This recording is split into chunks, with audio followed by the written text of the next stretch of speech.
Bueno, ¿qué tal? ¿Cómo andan? Continuamos aquí en las clases grabadas de la OTA Audiovisión y como les habíamos mencionado, lo que vamos a ver hoy en este primer bloque de la clase tiene que ver con lo que denominamos percepción auditiva, así que es como una continuación de la primera clase que tuvimos sobre física del sonido, ¿sí? Habíamos hablado de la materialidad, habíamos hablado de cómo se comporta el sonido, de cómo se propaga, y nuestra intención en esta segunda clase que va dirigida en ese sentido, tiene que ver con cómo escuchamos y cómo percibimos el sonido, básicamente, que luego va a ser nuestra herramienta, nuestra materia para poder desarrollar el sonido audiovisual, ¿sí? Después vamos a ver herramientas, digamos, que nos permitan trabajar con esta materia, ¿sí? Con esta materia sonora, y para eso es necesario, entonces, comprender ciertas cuestiones muy básicas, y vamos a ir muy por encima de esto. La verdad es que no es que nos vamos a detener con mayor detalle, sino que vamos a tratar de que quede como un panorama por lo menos amplio, pero sin profundizar tanto sobre las diferentes formas de percibir el sonido, ¿sí? Para esto vamos entonces a necesitar conocer diferentes formas de poder definir la percepción auditiva. La primera, que ya mencionamos, tiene que ver con el rango de frecuencias audibles, ¿sí? Cómo percibimos el sonido, mejor dicho, qué frecuencias percibimos nosotros, ¿sí? En general, digamos, a grandes rasgos, en tanto seres humanos. Y habíamos hablado de frecuencias, habíamos hablado entonces de hertz. Recuerdan que los hertz eran los ciclos por segundo, ¿sí? La cantidad de ciclos por segundo que están presentes en los sonidos y que nosotros podemos percibir entre 20 y 20.000 ciclos por segundo, ¿sí? Entre 20 y 20.000 perturbaciones o vibraciones. Recuerdan que eso también lo habíamos desglosado en la clase anterior. Entonces, nuestro rango de frecuencias audibles va a tener este límite. Vamos a comenzar en los 20 Hz o en los 20 ciclos por segundo y va a llegar hasta los 20.000 ciclos por segundo o 20.000 Hz. Cuando hablamos, y recordemos esto, cuando hablamos de 1000, podemos hablar también de kilos, ¿sí? Como unidad de medida, entonces hablamos de 20 Hz y 20 kHz, o sea, 20.000 Hz, ¿sí? Hasta acá me parece que con esto ya habíamos comenzado la clase anterior.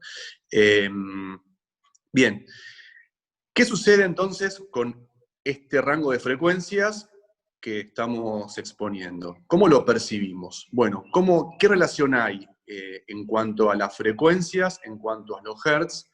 ¿Qué relación encontramos en cuanto a cómo percibimos esos sonidos? Bien, vamos a referirnos primero entonces a la altura, ¿sí? A la altura de los sonidos, y para eso vamos a relacionar entonces mayor frecuencia con mayor altura, menor frecuencia con menor altura. Cuando hablamos de altura nos referimos a si un sonido lo percibimos como grave, como agudo o como medio, ¿sí? Una relación que encontramos, una forma de relacionar entonces los diferentes sonidos ubicándolos de este modo. Cuando hablamos de un sonido agudo podemos mencionar, por ejemplo, el sonido de un violín, ¿sí? Que de por sí es un instrumento que produce sus notas en un rango de frecuencias bastante agudas, ¿sí? Y cuando hablamos, por ejemplo, de sonidos graves, podemos referirnos al sonido de un contrabajo. Bien, que es un sonido que también por sus características físicas, digamos, por su forma de producir justamente esas vibraciones que luego nosotros decodificaremos como sonido, se encuentran dentro de un rango de frecuencias graves, ¿sí? Las percibimos entonces como sonidos graves. Luego, en el medio, encontramos otro rango de frecuencias que justamente las llamamos medias, ¿sí? Y bueno, que habrán diferentes, si vamos al ejemplo musical, diferentes instrumentos o diferentes registros de cada instrumento que vayan hacia el rango de frecuencias medias. Pero entonces tenemos estas tres formas de diferenciar los sonidos, estos tres marcos, ¿sí? Como hablamos de graves, de medios y de agudos, que nos permiten ya comenzar a especificar un poco, ¿no? La percepción y hablar un poco con unos términos, digamos, un poco más puntuales acerca de lo que nosotros escuchamos y percibimos. Esto lo vamos a trasladar siempre en nuestros trabajos hacia el audiovisual. Entonces, cuando hablemos, por ejemplo, de ambientes, cuando hablemos de efectos, cuando hablemos de música, cuando hablemos de los diferentes sonidos que componen la banda sonora, que ya más adelante también conversaremos sobre esto, podremos también referenciar los diferentes sonidos en función de si son sonidos más graves, o si son sonidos agudos, o si son sonidos con una característica de un rango de frecuencias medias, ¿sí? Para también comenzar a desglosarlos ya de una manera un poco más específica, ¿no? En lo que es el campo sonoro. Bien, los sonidos, la altura de los sonidos, ¿sí? Cuando nos focalizamos también en el ámbito musical, que es un ámbito que nos permite trabajar con ejemplos claros y que todos conocemos, toma ciertas referencias, ¿sí? Para darle un orden dentro de un sistema que es un sistema de orden, justamente, vale la redundancia, de los sonidos en función de la música, en función del sistema dodecafónico. Bueno, acá Ramiro nos podrá también orientar un poquito más sobre eso. Pero estructura los sonidos en función de notas. Si nosotros conocemos las notas musicales, do, re, mi, fa, sol, la, si, y luego sus notas intermedias, que son los sostenidos y los bemoles, pero no nos vamos a dedicar a hablar sobre música ni sobre notación musical, sino que lo vamos a referenciar solamente. Y aquí con un gráfico, yo quiero mostrarles cómo podemos entonces tomar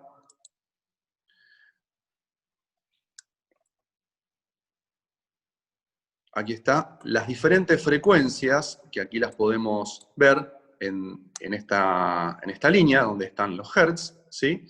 Las diferentes frecuencias asociadas a las diferentes notas musicales, ¿sí? Entonces, cada nota musical, por convención, tiene una frecuencia que es la que la caracteriza y la que la identifica. Y esto es importante resaltarlo, es una convención, esto no es una cuestión natural, es una cuestión de un orden establecido y aceptado, ¿sí? Después habrá que hablar de hegemonía y demás, pero no tiene que ver con el tema puntual. Es un orden que se mantiene en la mayoría de los instrumentos, siempre que hablemos de instrumentos de esta característica europea occidental, digamos, ¿no? Después cada cultura tendrá sus propios instrumentos y tendrá su propia forma de percibir los sonidos en función de las frecuencias o de generar universos sonoros. Estamos hablando de este universo entonces que tiene como eje Europa, y que, bueno, tomamos como convención, ¿sí? Para asignarle una frecuencia a una nota determinada. Hay una nota patrón, que es el llamado La 440, en realidad es la nota La, ¿sí? Pero que nosotros la vamos a asociar con la frecuencia de 440 Hz. Aquí podemos ver entonces, en este grafiquito, un poco más claramente.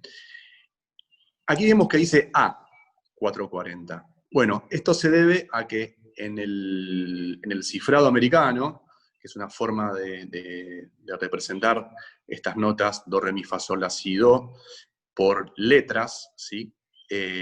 La nota La está representada por la letra A, ¿sí? Entonces, aquí tenemos la representación de la nota La con la frecuencia asignada por este patrón, digamos, así como está el metro patrón, que nos dice cuál es la distancia que ocupa un metro, ¿sí? o el kilogramo patrón también de peso. Aquí tenemos entonces la frecuencia de la nota patrón, que es el La 440, ¿sí? Bien, podemos ver entonces también en este gráfico cómo las diferentes frecuencias están asignadas a diferentes notas, ¿sí? El La440, el Si 493 y pico, el Do que le sigue, 527,25, ¿sí? Hablando de hertz siempre, ¿no? Bien, entonces de este modo podemos relacionar las diferentes frecuencias con los rangos que presentan cada instrumento. Y podemos hablar entonces de la altura, en el caso de la música, de la altura de nuestra percepción auditiva en función de graves, medios y agudos, ya también en función de frecuencias y de notas musicales, ¿sí? Como mencionábamos hace un ratito, cada instrumento, damos el ejemplo del contrabajo y del violín, cada instrumento va a tener la posibilidad de emitir un rango de frecuencias particulares, ¿sí? Y aquí podemos entonces ver cómo, por ejemplo, un bajo aproximadamente va en su rango de frecuencias desde el re o desde el mi de 36 Hz hasta el la, por ejemplo, de 220. ¿Sí? Y si vamos a un violín, también mencionamos un ratito, aquí podemos ver el rango de frecuencias, ¿sí? que produce un violín, que son mucho más altas que las de un bajo. ¿Sí? Se puede ver ya visualmente. Bien, esto tiene que ver entonces con la percepción de la altura de los sonidos. Entonces podemos afirmar de este modo que un violín produce notas más altas, más agudas, ¿sí? Notas con una frecuencia mayor que un bajo. Aquí tenemos entonces el rango de frecuencias del el bajo que decíamos, ¿sí? Bien, y aquí en este grafiquito que ustedes tienen y que van a poder explorar, encuentran los rangos de frecuencias de diferentes instrumentos.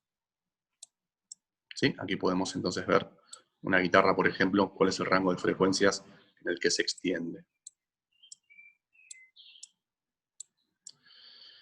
Bien, más abajo en este gráfico, es también interesante, tenemos aquí el rango de frecuencias del oído humano. Bueno, aquí comienza en 16 Hz, nosotros vamos a hablar de 20 Hz como el límite de la audición, ¿sí? De las frecuencias más bajas, y se extiende, podemos ir hacia la derecha, hacia los 20.000 ciclos por segundo, o los 20.000 Hz, ¿sí? Y también tenemos aquí algunos rangos de grabaciones, del rango de la cinta magnética, bueno, de fotoceldas, grabación de un disco, de la radio AM y demás. Habrá que ver entonces luego cómo cada sistema de reproducción y cómo cada sistema de grabación permite grabar o permite transmitir o distribuir determinado rango de frecuencias. Bien. Ahora, si tenemos, por ejemplo, rangos compartidos entre diferentes instrumentos, por ejemplo, aquí tenemos un violín, ¿sí? Y tenemos más arriba, no sé, bueno, un montón de instrumentos. Un trombón, fíjense, el trombón comparte el rango de frecuencias con el violín, ¿sí? Hay un rango compartido. Lo mismo que la viola, también comparte el rango de frecuencias, o el cello, incluso, ¿sí? Hay unas frecuencias que son compartidas por estos instrumentos, ¿sí? Bien, ¿cómo hacemos para diferenciar, entonces, si el instrumento que estamos escuchando es un violín, una viola, un cello, una guitarra, un piano? Fíjense también, el piano, ¿dónde tenemos? A ver si está por acá el piano. No, y en realidad es el piano roll, ¿no? O sea, todas las Aquí notas. está, exactamente. Aquí tendríamos, este de aquí sería entonces el piano. ¿Cómo hacemos para diferenciar entonces un instrumento u otro, si la altura de una nota puede ser la misma, ¿no? Digamos, este La 440, yo lo toco con una guitarra, o lo toco con una viola, o con un violín, o con un piano, puedo reconocer la altura, pero también puedo reconocer la identidad del instrumento, que generó ese sonido, ¿sí? Y esa identidad sonora la vamos a denominar timbre. El timbre, entonces, es esa característica que nos permite identificar una fuente sonora, nos permite identificar un objeto sonoro, ¿sí? Nos permite identificar entonces, en el caso de la música, vamos a basarnos en la música porque es realmente muy, muy claro, nos permite entonces identificar cuál es el instrumento que produjo determinado sonido, ¿sí? Y el timbre tiene que ver ya no solamente con la frecuencia en la que se basan las diferentes notas, sino tiene que ver con las características físicas del instrumento que está produciendo ese sonido en particular, ¿sí? Vamos a ver entonces, aquí les voy a mostrar un grafiquito donde podemos apreciar, lo voy a checar un poquito, ahí está. Podemos apreciar entonces la nota La, habíamos dicho de 440 Hz, ¿sí? En este caso, no sé si pueden verla, voy a tener que ayudar un poquito más, porque aquí tenemos el título de esto. Ahí está. Espectro para el La en diapasón. ¿Qué significa esto? Es un gráfico que está midiendo lo que vamos a denominar espectro armónico, ¿sí? Los armónicos son aquellas frecuencias que producen los objetos sonoros, en este caso un diapasón, no sé si saben, pero un diapasón es como una horquilla, ¿sí? Es una horquilla que al golpearla produce un sonido particular, con una nota en particular. En este caso, vamos a ver un videito un poquito más adelante donde esté ejemplificado el diapasón. En este caso es un diapasón que produce la nota La y que vibra a 440 Hz. Y aquí podemos ver entonces que las frecuencias que produce el diapasón están centradas en casi 440 Hz. En este caso hay un pequeño error, ¿sí? Pero prácticamente despreciable, ¿sí? De, bueno, 6 décimas de Hertz, es casi despreciable, ¿sí? Entonces podemos ver, este diapasón estaría produciendo una frecuencia muy cercana y muy focalizada en el 440, ¿sí? Los diferentes instrumentos, basados también en su materialidad, hay instrumentos de madera, de cuerda, instrumentos de parche golpeados, instrumentos de cuerda frotada, de parche frotado, instrumentos de viento, ¿no? Que desplazan también una columna de aire, que tienen boquillas, tienen diferentes materiales también en su forma de producción sonora y demás, producen no solamente la nota característica de la escala musical, digamos, sino que también producen armónicos, producen otras frecuencias que son las que le van a dar la característica particular a ese instrumento. En este caso vamos a ver una nota de un piano, por ejemplo, la tecla de un piano tocando un re que si vemos la escala de frecuencias, que la tienen en el gráfico que les mostré anteriormente, está ubicado esta nota en 293,66 Hz. Esta convención de 293,66 Hz nos da la nota Re. Convencionalmente son las frecuencias que integran la nota Re. Pero en el piano podemos ver que tenemos esta frecuencia de aquí de 294, casi cercana, hay un error mucho más despreciable que en el anterior, digamos, está muy, muy cercana, ¿sí? Y luego podemos ver que hay frecuencias de 587, 881, 1176, 1272. Estas frecuencias, y siguen hacia arriba, estas frecuencias se denominan armónicos. Si estas frecuencias son las que en su mezcla, digamos, en las que en su superposición, van a identificar el sonido que nosotros reconocemos como el sonido de un piano, de la tecla o de la nota Re de un piano, ¿sí? Les muestro otro gráfico para que puedan ver cómo la misma nota Re en la cuerda de un violín, ¿sí? Al aire, esto quiere decir sin apretar el diapasón, sino tocando la nota Re, frotándola, fíjense cómo tiene otra componente espectral, tiene otros armónicos, ¿sí? Otras frecuencias que integran este sonido, y que nosotros vamos a reconocer como la nota re claramente de un violín. ¿Sí? Si esto lo escucháramos, podríamos percibir que se trata de una nota re tocada por un violín. Si escucháramos esta nota anterior, podríamos percibir, o estas frecuencias, podríamos percibir que estas frecuencias son de una nota re tocada por un piano. Podemos identificar el instrumento. ¿Sí? Bien. De esto se trata el timbre, entonces. El timbre nos va a permitir identificar la fuente sonora de acuerdo a su componente espectral, de acuerdo a las frecuencias que integran ese sonido en particular. Les vamos ahora a reproducir unos videos donde van a poder primero ver un ejemplo de afinación de una guitarra, donde alguien va, es un video extraído de YouTube, tiene esa calidad también y es bastante hogareño, pero bueno, se va a entender el ejemplo.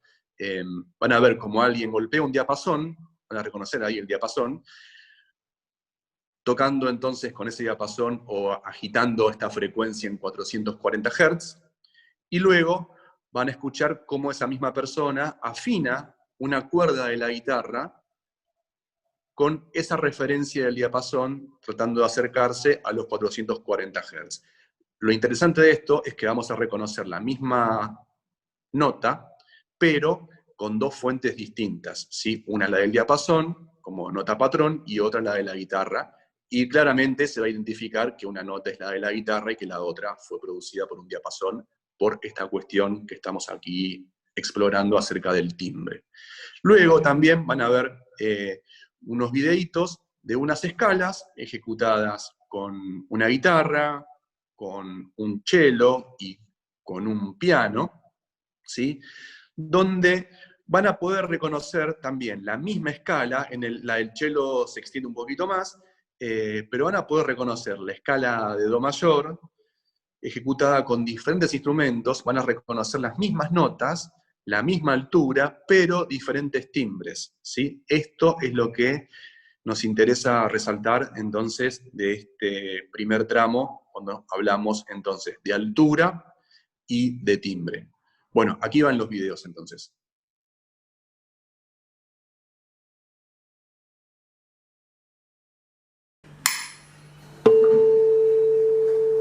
Do it again.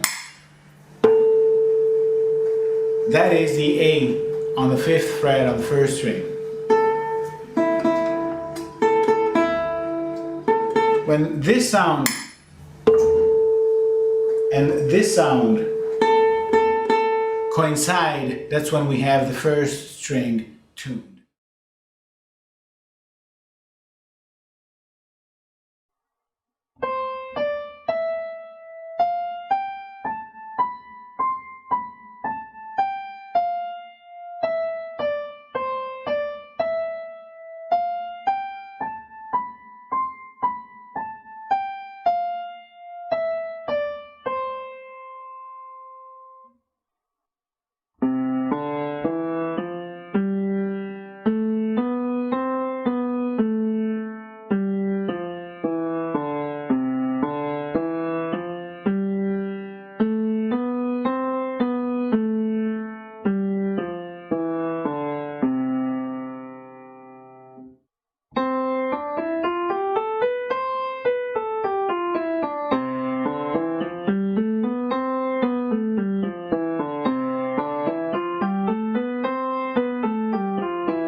De vuelta.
continuamos entonces.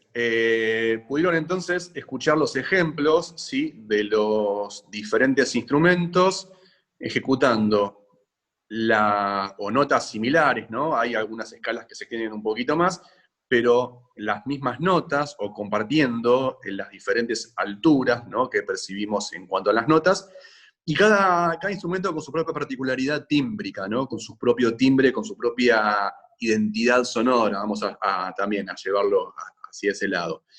Lo que interesaba un poco ahora reforzar en cuanto a las frecuencias y en cuanto a esta relación entre música o convención musical, ¿no? Convengamos. Aclaremos que esto se trata de un sistema dado, ya asimilado, y es un sistema que damos por válido nosotros, ¿no? Cuando hablamos entonces de estas notas, bueno, estamos también de alguna forma trabajando con un sistema estandarizado, ¿sí? Y bueno, que como mencionábamos antes, tiene ya como un desarrollo que se aplica en diferentes campos, no solamente en el musical, sino también en el diseño sonoro, en el audiovisual y demás. Y vamos a mencionar entonces una cuestión que tiene que ver con lo que denominamos octavas, ¿sí?, en cuanto a las frecuencias y en cuanto a las notas.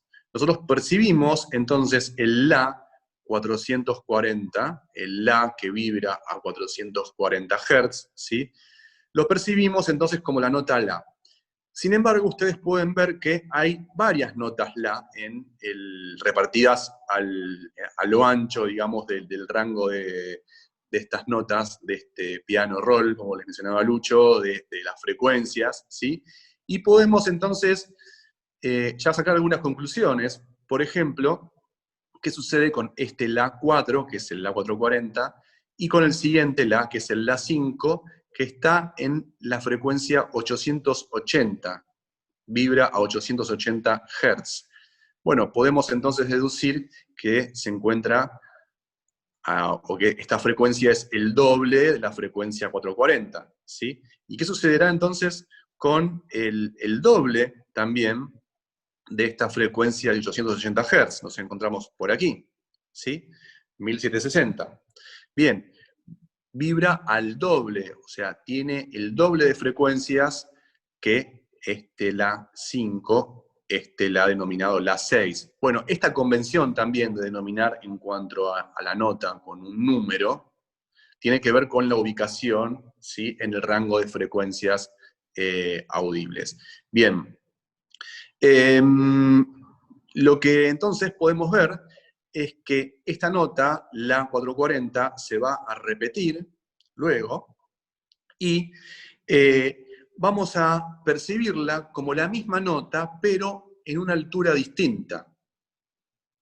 Y eso se denomina octava. Las octavas tienen que ver con la duplicación de las frecuencias o con la división también de las frecuencias. El La 220, el La 3, ¿sí?, lo vamos a percibir entonces como un La más grave que el La 440, y fíjense, vibra a la mitad de frecuencias que el La 440, a 220. Y el La 2 vibra todavía a la mitad de frecuencias del La 220, a 110 ciclos por segundo, ¿sí? Bien, entonces podemos dar cuenta de este fenómeno, del fenómeno de las octavas, de cómo se van reproduciendo, ¿sí?, las diferentes notas, cómo se van repitiendo dentro del rango de frecuencias audibles.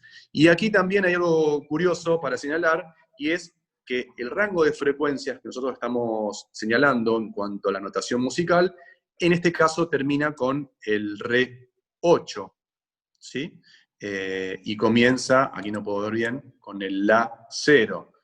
Bien, esto tiene que ver entonces con un sistema de notación musical que tiene los límites dispuestos, en este caso, por un piano, pero que no representa el límite de la audición, sino que es simplemente como esta convención que lleva también a la fabricación masiva de instrumentos bueno, trabaja este límite dentro de, por ejemplo, un piano y el rango de frecuencias que produce dentro de lo que se llaman las notas fundamentales, o sea, las notas que le dan nombre o las frecuencias que le dan nombre a cada una de estas notas. No, y lo loco que veo de este gráfico que nos estás compartiendo es que la nota más aguda del piano, que es el re 8, está alrededor de los 4000 Hz. Y recuerdan, no sé si alguna vez habrán escuchado una nota aguda de un piano, pero bueno, nosotros la percibimos como súper aguda. Y algo que es súper agudo en cuanto a lo musical, está en los 4000 Hz y no en los 20000 Hz, como habíamos mencionado la vez pasada, que la escucha es hasta los 20000 Hz. Eh, pero bueno, la escucha, digamos, y el sonido en general, no es algo lineal, digamos, no es algo... nosotros estamos acostumbrados a medir las cosas con una escala lineal, digamos, un alfajor vale un mango, 2 alfajores valen 2 mangos, 3 alfajores valen 3 mangos. Digamos, vieron la recta de X, Y, que se representa, no sé si recuerdan en la secundaria, con 2 ejes y una recta que va exactamente en esta dirección o al revés, depende de cómo me estén viendo. El sonido es algo más logarítmico, digamos, entonces de repente se va duplicando, como recién les decía Pablito, de 440 pasamos a 880, después a 1007 y pico, ¿no? 1750, ¿cuánto es la que sigue? 1760, y de repente tenemos de los 4000 Hz del D8, del último re, a los 20000 tenemos 16000 Hz restantes.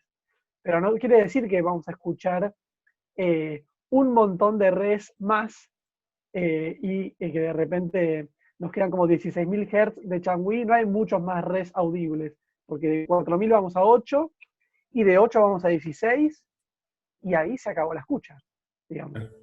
Y algo Digamos, importante...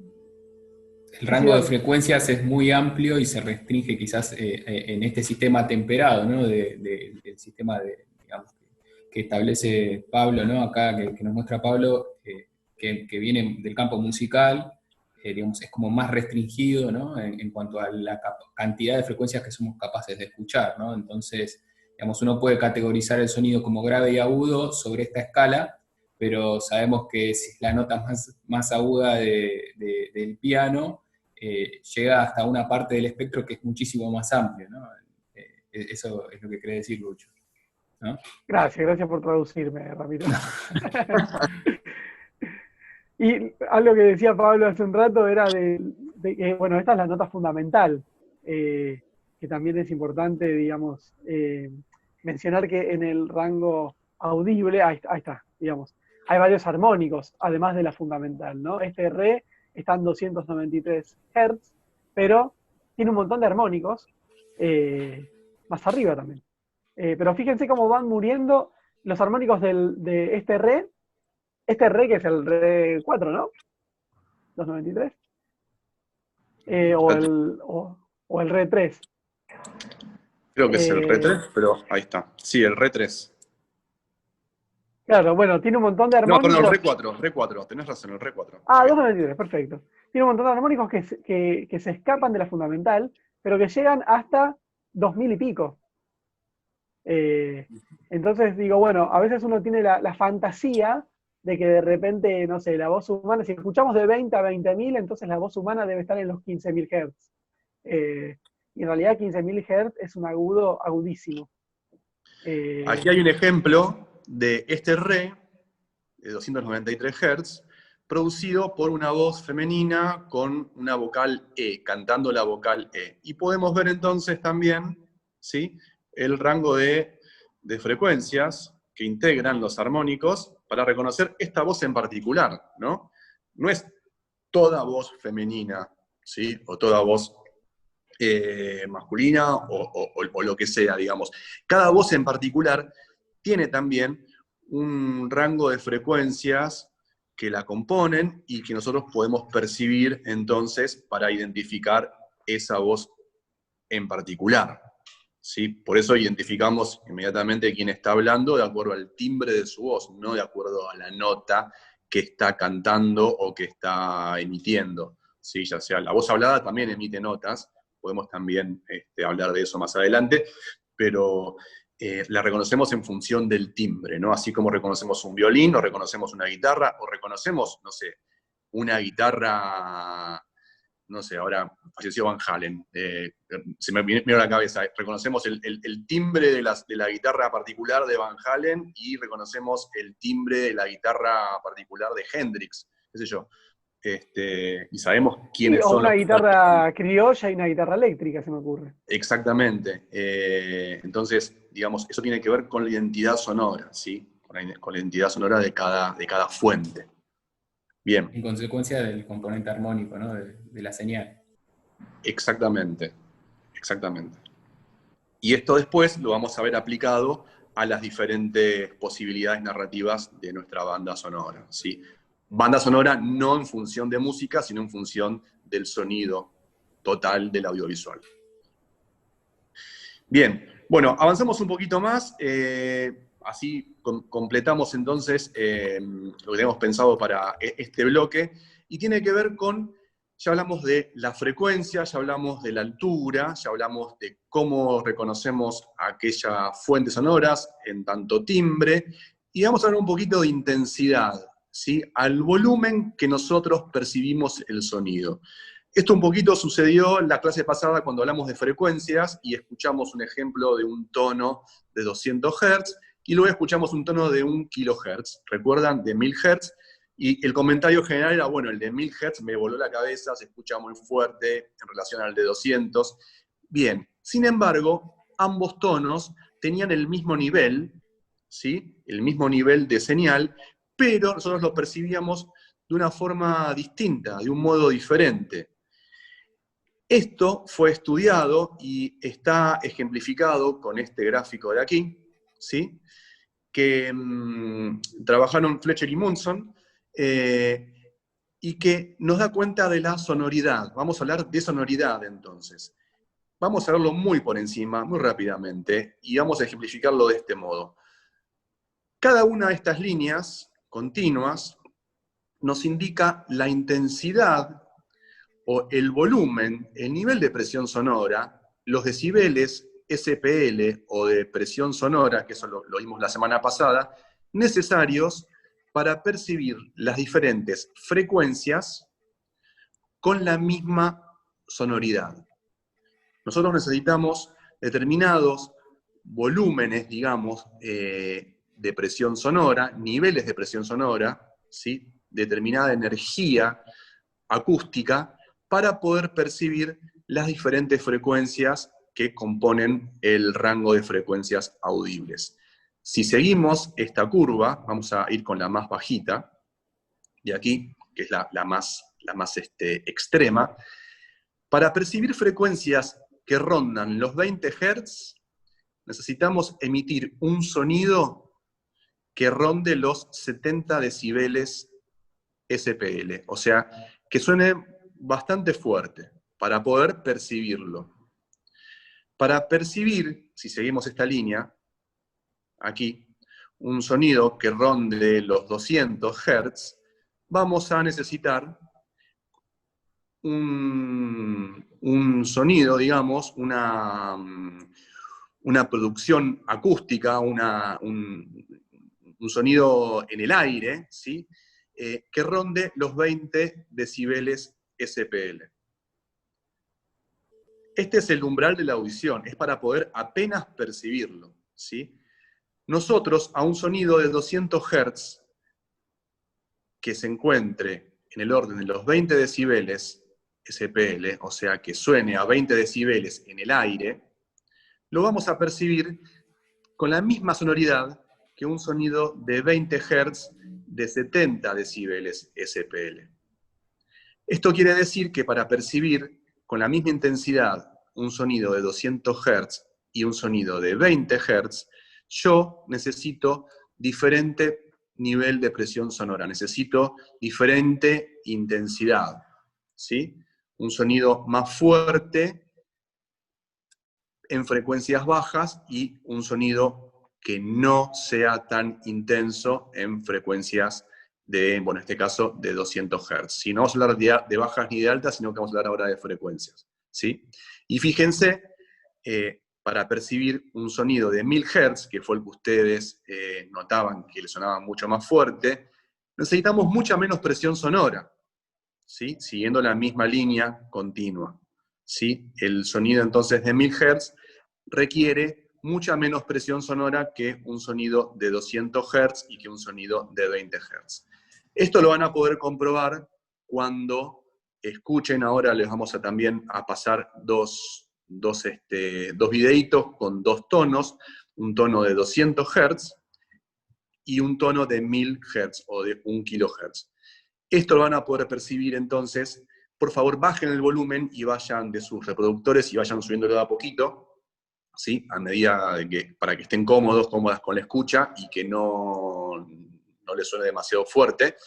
Pero manténganlo constante. Van a percibir entonces cómo el sonido de 200 Hz necesita más volumen para poder percibirse igual que el sonido de 1000 Hz, ¿sí? O dicho de otra forma, dicho al revés, si mantienen el volumen constante de la escucha, de su sistema de reproducción, van a percibir el sonido de 1000 Hz con mayor intensidad y el sonido de 200 Hz con menor intensidad, con menor sonoridad, ¿sí? Como menos sonoro. Esto tiene que ver entonces con la respuesta del oído a las diferentes frecuencias.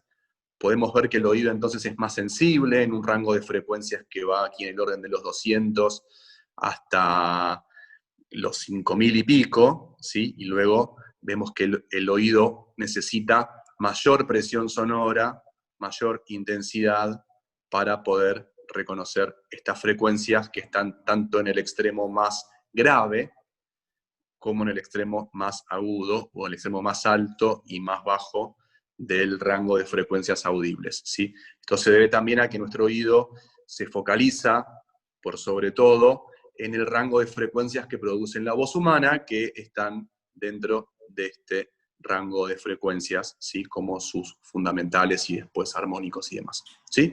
Bien, entonces ahora les dejamos estos videitos que contienen estos audios para que hagan la comprobación y puedan entonces percibir esta diferencia de sonoridad.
Bueno, pudieron percibir entonces en estos dos ejemplos cómo con ambos sonidos, uno de 200 Hz y uno de 1 kHz, ¿sí?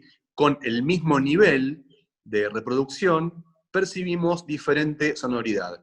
Podemos entonces, como cierre de esta característica referida a la intensidad, a la sonoridad, a la percepción, ¿sí?, de la intensidad sonora, dar cuenta de esta relación que hay entre, entonces, sonoridad y amplitud, ¿no? La amplitud, recuerdan, de las frecuencias, pero dependiendo de la escucha humana, ¿sí? Dependiendo entonces esa amplitud de nuestra posibilidad de reconocimiento en tanto sistema auditivo, ¿sí? Bien, digo esto porque tanto la frecuencia de 200 Hz que ustedes escucharon primero como la de 1000 Hz tienen la misma amplitud, pero sin embargo nosotros la percibimos como más fuerte a la de 1000 Hz, ¿sí? Sin embargo, la de 200 Hz tiene la misma amplitud. Bueno, tiene que ver con esto, con lo que mencionamos también recién de la curva de sonoridad y de esta capacidad para percibir los sonidos de acuerdo también a nuestra disposición auditiva, ¿sí?, a nuestro sistema auditivo. Todo esto que estamos mencionando se encuentra detallado también en el apunte que les vamos a subir y que van a encontrar disponible. Y también para ampliar, ¿sí?, para ampliar todas estas cuestiones, van a poder también recurrir al libro de Federico Millara, que también mencionamos en la clase de Física del Sonido, donde está explicado con, bueno, mayor detalle y mayor extensión. También hay material. Sí. Pablo, sobre esta cuestión digamos, de la percepción espacial del sonido, ¿no? Me gustaría hacer como una breve intervención y hablar justamente de esto, de cómo el sonido es afectado por nuestra propia anatomía, ¿no? Y cómo eso nos da la información a nosotros de dónde viene el sonido, ¿no? De dónde, digamos, está ubicada la fuente sonora en el espacio. Y es justamente por esto, ¿no? Es como un sonido, una señal sonora es filtrada en función de nuestra propia anatomía, ¿no? Y lo interesante es que cada persona, o sea, tiene su propia anatomía, ¿no?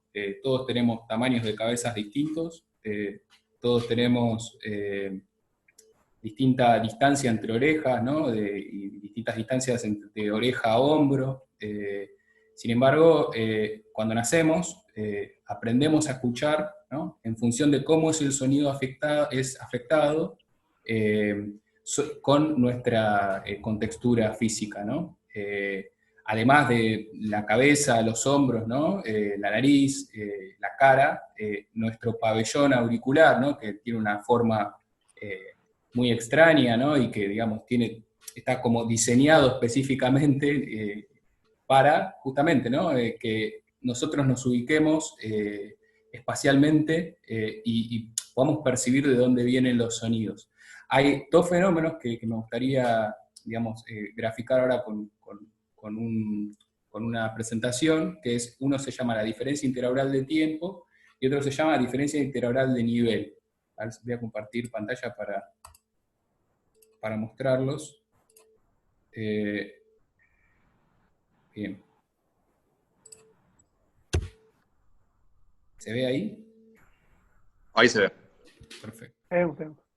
Bien, el punto naranja que ven ahí en el gráfico es la fuente sonora, ¿no? Y la fuente sonora genera, digamos, a través de la animación, se ve cómo el sonido se expande y llega, ¿no?, primero a un nivel más alto del oído derecho que del izquierdo. Y esto sucede porque justamente, ¿no?, esa onda expansiva que aparece ahí se enfrenta a nuestra contextura, ¿no?, y de física, que es nuestra cara, y afecta al nivel, es filtrado, ¿no?, así como, digamos, ustedes escuchan, por ejemplo, música reproducida en un parlante a través de una pared y se escucha más bajo y afectado en un montón de sentidos, digamos, cuando vamos a un ejemplo más microscópico, ¿no?, como es en este sentido, el cerebro tiene la capacidad de identificar esa variación de nivel, por más mínima que sea, ¿no? Acá se puede ver en este gráfico que, digamos, es tiempo por justamente dinámica, cómo llega una misma señal a distintos niveles de sonoridad de un oído del otro, ¿no?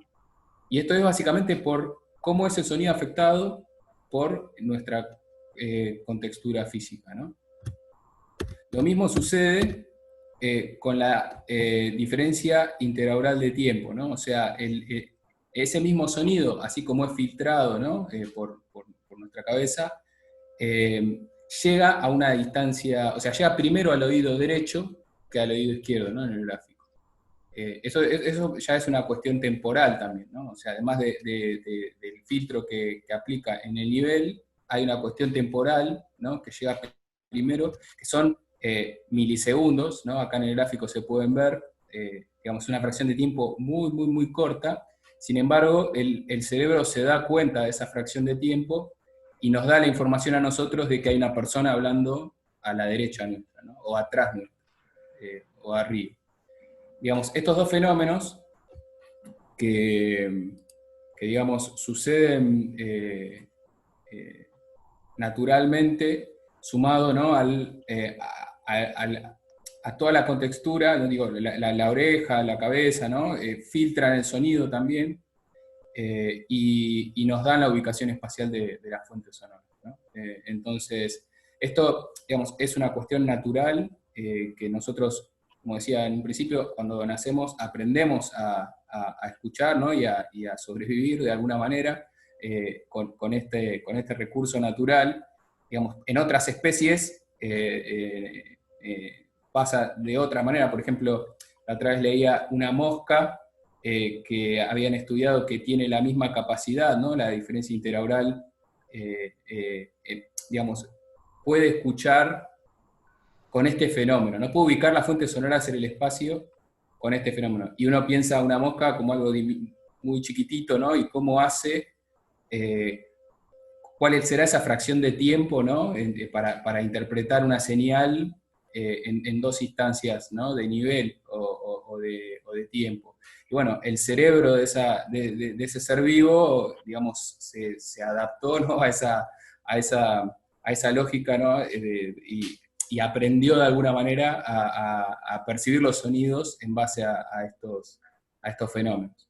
Pero bueno, digamos, la idea no es adentrar en cómo los seres vivos escuchan, porque no es el objetivo, pero sí tener en cuenta que, digamos, uno cuando va a encarar un trabajo audiovisual, está este fenómeno y hay herramientas que permiten poder controlar este fenómeno, ¿no? Auditivo.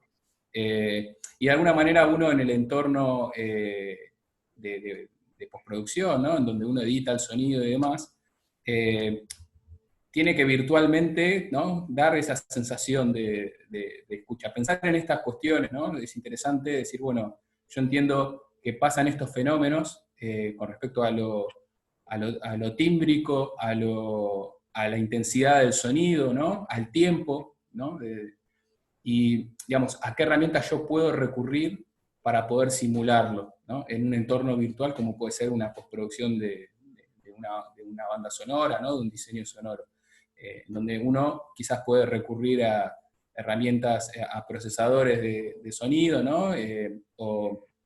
O a un control de panoramización o panorama, ¿no? Que le llaman el paneo, que después lo vamos a ver más adelante con Reaper, en donde uno, digamos, puede un sonido, panearlo de un parlante a otro, ¿no? O de acuerdo al sistema de reproducción que usemos, ¿no? O tener un control del panorama, ¿no? del sonido. Entonces, digamos, es interesante, y ya con esto cierro, ¿no? Tener una mínima conciencia de cómo es que nosotros percibimos las fuentes sonoras para después, en postproducción, uno tener ese control, ¿no? ¿Qué pasa con el sonido cuando se mueve en el espacio, ¿no? O qué pasa cuando el sonido está a través de una superficie, ¿no? O si lo tenemos a la derecha, bueno, y qué herramientas podemos disponer nosotros para poder de alguna manera simular esto.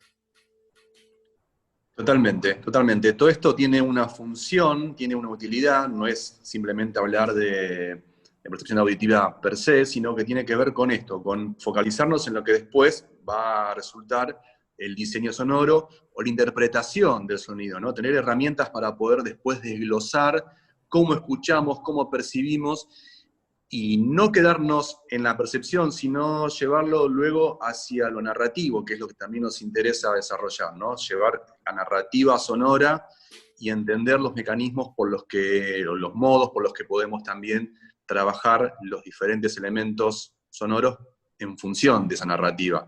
El ejemplo que les vamos a dejar también para que escuchen, que tiene que ver con la espacialidad, o más que la espacialidad, tiene que ver con la direccionalidad del sonido, es un audio, van a ser 2 audios de una locución hecha para un documental. Van a escuchar entonces un audio que lo van a percibir como que proviene de adelante, escúchenlo por favor con auriculares, ¿sí? Del centro, bañado como al centro, y eso tiene que ver con esto que les mencionaba Ramiro, ¿sí? Con que ese sonido lo van a percibir al mismo tiempo, con la misma intensidad, con el mismo timbre, ¿sí? Con la misma fase y con la misma llegada. Bueno, hablamos del tiempo recién hace un ratito, en ambos oídos, ¿sí? Cuando nosotros en un sistema de auriculares, entonces, o de reproducción, bueno, hablaremos de esto más adelante, quizás con Ramiro un poco más sobre espacialidad, más en profundidad, pero cuando percibimos el sonido que proviene con estas características iguales, digamos, en ambos oídos, lo percibimos como que proviene del centro. Sin embargo, nuestros auriculares no están ubicados en el centro de nuestra cabeza, sino que están a la izquierda y a la derecha. Pero nuestra imagen espacial, ¿sí? Nuestra decodificación sonora hace que lo percibamos como que proviene del centro. Ahora, el segundo ejemplo, van a ver que ese audio da la sensación, nosotros lo decodificamos como que proviene de la izquierda. Y esto es, por lo que también mencionaba Ramiro, porque ese sonido tiene mayor intensidad en el canal izquierdo, ¿sí? Y de ese modo nosotros lo percibimos dentro de lo que es este entorno audiovisual, o en este caso solamente sonoro, pero a través de un sistema de reproducción, ya con aumentar el nivel del parlante izquierdo, lo vamos a percibir como que proviene de la izquierda, ¿sí? Pero es digamos, una cuestión que tiene una complejidad mayor, sin embargo, para estos fines, el fin de que nosotros nos convoca, que es el audiovisual, ya con este elemento, digamos, percibirlo o panearlo o ubicarlo con mayor intensidad hacia la izquierda o hacia la derecha, nosotros lo vamos a decodificar sonoramente como que proviene, ¿sí? O de la izquierda o de la derecha. Y también, resumiendo un poquito esto, aquí en el gráfico, en este que es un poquito más simple, y también lo encontré en el libro de Federico Millara, podemos ver cómo la fuente sonora, que proviene en este caso de la izquierda, llega antes al oído izquierdo, llega después al oído derecho, ¿sí?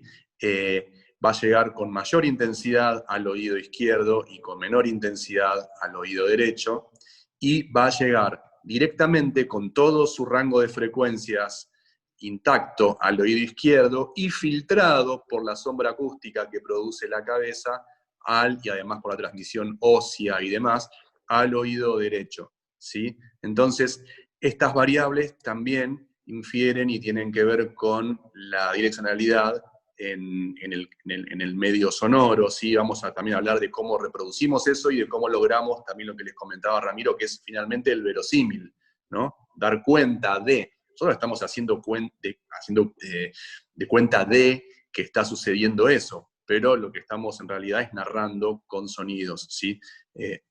Basándonos en cuestiones de física, basándonos en cuestiones de percepción auditiva, pero finalmente con un objetivo claro que es el de la narración sonora, ¿sí? Entonces, bueno, les dejamos los ejemplos para que lo escuchen, y me parece que con esto ya podemos, no sé, Ramiro, si tienes algo más para comentar, o Euge, Lucho, dar cierre a esta parte basada en la percepción auditiva, y bueno, continuamos entonces. Yo le voy a contar un poco, le voy a contar cómo se desenvuelve la pacífica armonía de este lugar. Yo le voy a contar un poco, le voy a contar cómo se desenvuelve la pacífica armonía de este lugar. Yo le voy a contar un poco, le voy a contar cómo se desenvuelve la pacífica armonía de este lugar. Yo le voy a contar un poco, le voy a contar cómo se desenvuelve la pacífica armonía de este lugar. Yo le voy a contar un poco, le voy a contar cómo se desenvuelve la pacífica armonía de este lugar. Yo le voy a contar un poco, le voy a contar cómo se desenvuelve la pacífica armonía de este lugar.